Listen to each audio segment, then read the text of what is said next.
To activate Predictive Cruise Control, pull the lever to the on position.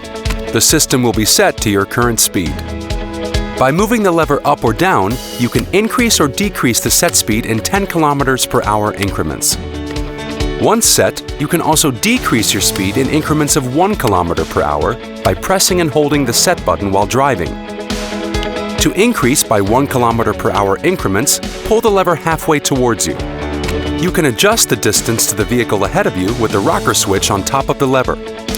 To cancel Predictive Cruise Control temporarily, just press the lever halfway and push back to resume it. To deactivate PCC completely, simply push the lever all the way back. To further adjust preferences for the Predictive Cruise Control, go to Menu, Assist Systems, and Adaptive Cruise Control. There you can adjust distance, which affects road recognition, and speed limit previews, which all include traffic jam assist. We wish you safe travels with the Predictive Cruise Control, and we hope you're enjoying your new Škoda. Škoda. Simply clever.